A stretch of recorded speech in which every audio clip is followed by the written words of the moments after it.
Hello friends, welcome back to my channel Sanjita's world. তোমরা সবাই কেমন আছো? আশা করি ভালো আছো। আমরাও ভালো আছি। তাই তোমাদের জন্য আজকে একটা নতুন রেসিপি নিয়ে এসেছি। অনেক তো মিষ্টি ঝাল টক হলো, এবার একটু তেতো হয়ে যাক। তেতো ছাড়া কি মিষ্টির স্বাদ বোঝা যায়? যাই হোক, তার জন্য আমি আজকে নিয়ে এসেছি নিম পাতা। আমার হাজব্যান্ড মার্কেট থেকে নিয়ে এসেছে এই নিম পাতা খাবে বলে। তার জন্য ভাবলাম ওকে একটু নিম পাতা বানিয়ে দিই। ও না নিম পাতা একদমই খেতে চায় না, আমিও খেতে চাই না সেরকম, মা জোর করে খাওয়াতো। তো যাই হোক, এখন তো আর মা নেই, তাই নিজেকেই খেতে হবে, নিজের শরীরের কথা নিজেকেই ভাবতে হবে। এই গরমে একটু তেতো খাওয়া কিন্তু উচিত, তাতে করলা হোক, নিম পাতা হোক, যাই হোক না কেন। তো এবার আমি কিভাবে বানাবো তার সেই রেসিপিটাই তোমাদের শেয়ার করতে এসেছি। তাই শুরুর থেকে শেষ অবধি ভিডিওটা স্কিপ না করে দেখো, আশা করি তোমাদের উপকারে লাগবে। এখানে আমি একটা গোটা বেগুন আর নিম পাতা নিয়ে নিয়েছি। নিম পাতার ডাল থেকে পাতাগুলোকে খুব সুন্দরভাবে ছাড়িয়ে নিয়েছি। আর এই দিকে দেখো, বেগুনগুলো আমি এরকম ত্রিকোণ ত্রিকোণ করে ছোট ছোট করে পিস করে কেটে নিয়েছি।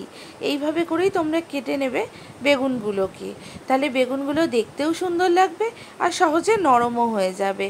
আর এখানে নিম পাতাগুলোকে সব ছাড়িয়ে নেবে। সবুজ নিম পাতা নেবে, হলুদ হয়ে গেলে নেবে না, সেগুলো বুড়ো হয়ে যায়, খেতে কিন্তু একটুও ভালো লাগে না। আমি একটা ফ্রাইং প্যান বসিয়ে দিয়েছি গ্যাসে। এবার গ্যাসটাকে অন করে ফ্রাইং প্যানটা গরম হয়ে গেছে। নিম পাতাটাকে ভালো করে পরিষ্কার করে ধুয়ে নিয়েছিলাম। এবার শুকনো খোলায় আমি নিম পাতাটাকে ভালো করে নেড়ে চেড়ে ভেজে নেব।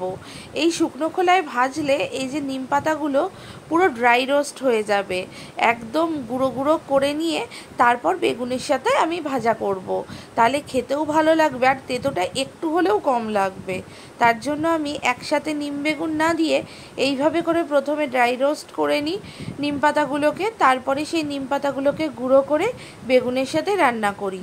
তাই বলছি বন্ধুরা, ভিডিওটা শুরুর থেকে শেষ অবধি স্কিপ না করে দেখো, আশা করি তোমাদের ভালো লাগবে। আর ভিডিওটা যদি একটুও ভালো লাগে, নিম পাতার এই রেসিপিটা তোমরা বাড়িতে বানিয়ে দেখো। আর ভালো লাগলে ভিডিওটা লাইক করো, পাশে থাকা বেল আইকনটা প্রেস করে দিও নতুন নতুন ভিডিওর নোটিফিকেশান পাওয়ার জন্য।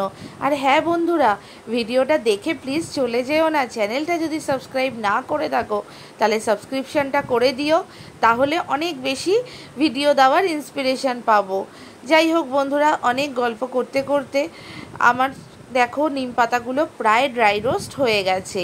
দেখতে হবে হাত দিয়ে, যেটা আমি তোমাদের দেখালাম এইমাত্র, যে কতটা ক্রাঞ্চি হয়েছে, যে হাত দিয়ে যখন আমি প্রেস করছি তখন গুঁড়ো হচ্ছে কি না, ওই পর্যায়ে অবধি তোমাদের ভেজে নিতে হবে। দেখো, আমি আবার হাত দিয়ে করে দেখাচ্ছি। হালকা হালকা সবুজ কালার থাকলে কি হবে, রোস্ট কিন্তু হয়ে গেছে। তার জন্য আমরা প্লেট থেকে, মানে ফ্রাইং প্যান থেকে একটা প্লেটে ঢেলে নিলাম ভালো করে। এবার এটা ঠান্ডা হওয়ার জন্য রেখে দেবো। আর দেখো বন্ধুরা, এরকম হয়েছে, কিন্তু প্রতিটা গুঁড়ো গুঁড়ো হবে, তোমাদের আমি সবটাই দেখাবো, তাই ভিডিওটা দেখতে থাকো। এবার আমি প্লেটে ওটা ঠান্ডা হওয়ার জন্য রেখে দিয়েছি। আর এখানে 20 থেকে 25 ml মতো তেল আমি অ্যাড করেছি ওই ফ্রাইং প্যানের মধ্যেই। এবার আমি এই তেলেই বেগুনগুলো ভালো করে ভেজে নেব। আমি বেগুনগুলো খুব সুন্দরভাবে কেটে ধুয়ে পরিষ্কার করে রেখেছি। এবার আমি তেলের মধ্যে সেই বেগুনগুলোকে দিয়ে দিচ্ছি। বেগুনে আমার সামান্য একটু জল থেকে গিয়েছিল, তার জন্য একটুখানি তেলটা ছিটকেছে, আগুনটা হয়েছে। তোমরা কিন্তু মনে করে বেগুনটাকে ভালো করে ড্রাই করে নেবে, জলটাকে ভালো করে ছেঁকে নিয়ে। আমি তাড়াহুড়োতে করতে পারিনি। যাই হোক, এইসব ছোট ছোট কথাগুলো মাথায় রেখে কাজ করাই রান্নাঘরে উচিত। এবার ভালো করে আমি বেগুনটাকে ওই তেলের মধ্যে ভেজে নিচ্ছি আর অ্যাড করছি 1 চামচের মতো নুন। তারপরে আবার ভালো করে খুন্তির সাহায্যে আমি ভালো করে বেগুনটাকে নেড়ে নিচ্ছি। এবার আমি অ্যাড করছি, বেগুনটা একটু নরম হওয়ার পরে, হাফেরও একটু কম চামচ হলুদ। আবার ভালো করে বেগুনটাকে নেড়ে নিচ্ছি। এইভাবে নেড়ে চেড়েই বেগুনটাকে 10 থেকে 12 মিনিট অবধি আমাদের লো টু মিডিয়াম ফ্লেমে নরম করে লাল করে ভেজে নিতে হবে। তোমরা চাইলে এটা বাড়িতে বানাতেই পারো, আর যারা তেতো খেতে চায় না তারাও সুরসে তেতোটা খেয়ে নেবে। একবার বানিয়ে দেখো আর আমায় কমেন্ট করে জানিও যদি তারা খেয়ে নেয় বা তাদের কেমন লাগে সেটাই। এই দেখো বন্ধুরা, এবারে নিম পাতাগুলো এইদিকে ঠান্ডা হয়ে গেছে। বেগুনটা যতক্ষণে হচ্ছে আমি নিম পাতাগুলো ভালো করে ক্রাশ করে নিচ্ছি। এরকম গুঁড়ো গুঁড়ো হয়ে যাবে, হাতের সাহায্যেই তোমরা এইভাবে করে ক্রাশ করে নিতে পারবে। তার জন্যই আমি এটাকে ড্রাই রোস্ট করেছিলাম। এইভাবে করে সুন্দর করে নিম পাতাগুলোকে সব ক্রাশ করে নিয়েছি।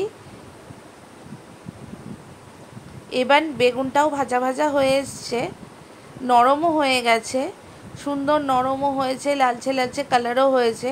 আর দেখো তেলও একটুও নেই, আমি তোমাদের ভেঙেও দেখাচ্ছি কত সুন্দর নরম হয়েছে। এই নিম বেগুনটা বানিয়ে তোমরা মোটামুটি 6 থেকে 7 দিনও স্টোর করে রাখতে পারবে। একদিনেই যে খেয়ে শেষ করতে হবে এমনটা নয়, প্রতিদিনই ভাতের সাথে 1 চামচ করে নিয়ে খেয়ে মোটামুটি 6 থেকে 7 দিন রাখতে পারবে। এখন দেখো বেগুনটা পুরো লালচে কালার হয়ে গিয়ে ভালো নরম হয়ে গিয়েছে। এই পর্যায়ে আমি ক্রাশ করে রাখা নিম পাতাগুলো সমস্ত বেগুনের মধ্যে দিয়ে দিলাম। সবসময় এইভাবে করে নাড়তে থাকতে হবে, কারণ তেল যেহেতু নেই সেহেতু নিম পাতাগুলো কিন্তু পুরো পুড়ে যাবে। যাতে বেগুনের সাথে ভালো করে মিশে যায় সেইভাবে করে আমাদের নাড়তে থাকতে হবে। আমিও সেইভাবে করেই নাড়ছি, কন্টিনিউ নেড়ে যাচ্ছি। ব্যাস, আমাদের নিম বেগুন প্রায় তৈরি হয়ে এসেছে। এবার মোটামুটি 5 মিনিটের মতো লো টু মিডিয়াম ফ্লেমে আমি এটাকে ভালো করে ভেজে নিয়ে এবার তোমাদের প্লেটিং করে দেখাচ্ছি। দেখো বন্ধুরা, আমি একটা সাদা প্লেটের ওপরে ছোট নিম বেগুনটাকে তুলে নিয়েছি। দেখতে কতটা সুন্দর হয়েছে না? আমরা খেয়েও দেখেছি, সেরকম অত বেশি তেতো লাগেনি, খেতেও দারুণ লেগেছে। তাই বলছি ভিডিওটা লাইক করো আর চ্যানেলটা সাবস্ক্রাইব করো।